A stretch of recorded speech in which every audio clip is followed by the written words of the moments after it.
10 times SpongeBob SquarePants was the worst. Before we start, I would like you to hit that red subscribe button so you never miss out on any of our videos. Hey guys, what's up? Welcome back to Bubbly Toons. Here are the 10 times SpongeBob SquarePants was the worst. Number 10, the Wumbo incident. SpongeBob isn't the one to commit crimes, and usually has a decent moral compass, except for that one time where he got a taste of what it's like to use Mermaid Man's belt. He strengthened not only Mermaid Man and Barnacle Boy, but he also sent the belt to Wumbo without knowing any Wumbology, the study of Wumbo. Even though he was given a chance to come clean and fix what he's done, SpongeBob didn't and started shrinking everything out of paranoia. In the end, he managed to shrink the whole Bikini Bottom to a size smaller than that of even Plankton, which is probably bad news and deserves an epilogue. But for sure, please don't tell. Uh-oh, there's the phone. Number 9, everything he's ever done to Mrs. Puff.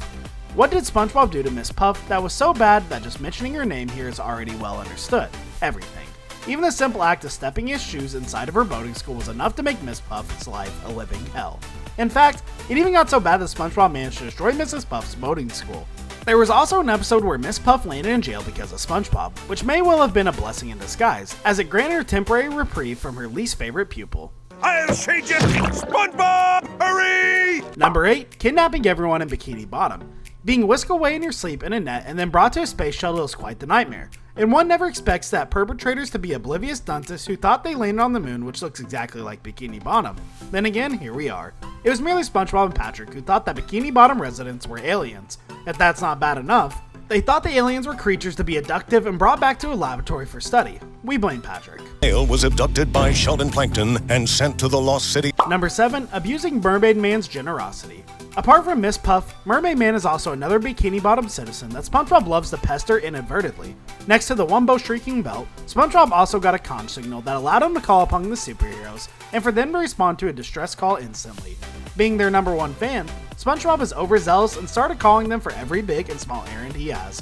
Even something as menial as opening a jar was an Avenger level, required superhero attention. It was a good thing Mermaid Man and Barnacle Boy were good sports about it and were tolerant of their fan to a certain extent. Ew, they're gone. Number 6, driving Gary to exhaustion. SpongeBob is often a responsible pet owner, and there are only rare occasions when he fails to take care of Gary.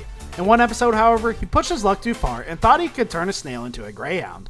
SpongeBob forced Gary to train so hard for something he's not built for, which is an equivalent for an Olympics for snails. The end result was Gary crashing and burning on race day because SpongeBob overworked him. This caused Gary to be injured, though it didn't leave any lasting damage.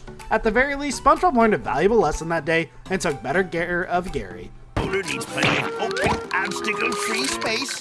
Number 5, infecting everyone with fungus. Infecting the whole town with the fungus wouldn't be the first time SpongeBob nearly destroyed Bikini Bottom, but it's by far the most disgusting way of ruining everyone's lives. This all started when SpongeBob found a contagious sea fungus on the floor of his house. Patrick worsened it by advising SpongeBob to scratch it as furiously as he can in order to solve the fungus itch. It resulted in the whole Bikini Bottom becoming engulfed in a mess which only Gary could cure. Sit in my hole. Catch you later, pal. Bye. Number 4, stealing all of Sandy's fur. Mammals, humans included, pride themselves on their hair. This is the same true for squirrels, but their fur instead. That's something a sponge and a starfish will never understand. That's also probably why SpongeBob and Patrick generously sheared Sandy's fur in order to use it as winter coats. This left Sandy with no means to warm herself or to protect her skin against the elements of nature. It was an honest mistake on SpongeBob and Patrick's part, as they sort of did it for survival, but as always, they went overboard. They could have just wrapped themselves in Sandy's blankets to keep warm. Number 3, roasting Texas. Again with Sandy, SpongeBob and Patrick tend to go the extra mile in frustrating her to hell and back. In this one notable episode where Sandy was longing for Texas, she was poised to leave Bikini Bottom for good until SpongeBob and Patrick concocted a plan. Their plan was rather unorthodox and risky, as it required making fun of good old Texas to turn Sandy's sadness into rage. SpongeBob had to resort to some pretty stereotyping in order to put the plan into effect. Well, it worked at the very least. The ends justified the means, we suppose. Those little longy, get a dog. Number 2, stealing Squidward's identity. Both SpongeBob and Patrick are oblivious to some laws, if those even exist in Bikini Bottom. But why was one seemingly harmless prank they did cause a lot more harm than it should have, especially during Opposite Day episode where they assumed Squidward's identity? In a group with only SpongeBob, Patrick, and Squidward, this was no big deal, but a real estate agent was involved, and SpongeBob pretty much ruined any chance of Squidward being able to sell his house. Number 1, overbearing hall monitor. Last but not least is another incident of SpongeBob getting drunk on power and authority during one of the earliest episodes of the show. It was when he was tasked to be the hall monitor at Mrs. Puff's boating school. This resulted in SpongeBob letting things get to the head and over-policing the city at Bikini Bottom pretty severely. He even went as far as being labeled as a maniac by the Bikini Bottom police due to his shenanigans. Patrick helped him in this situation, but as always, the two pals were clueless about what they had caused. Okay!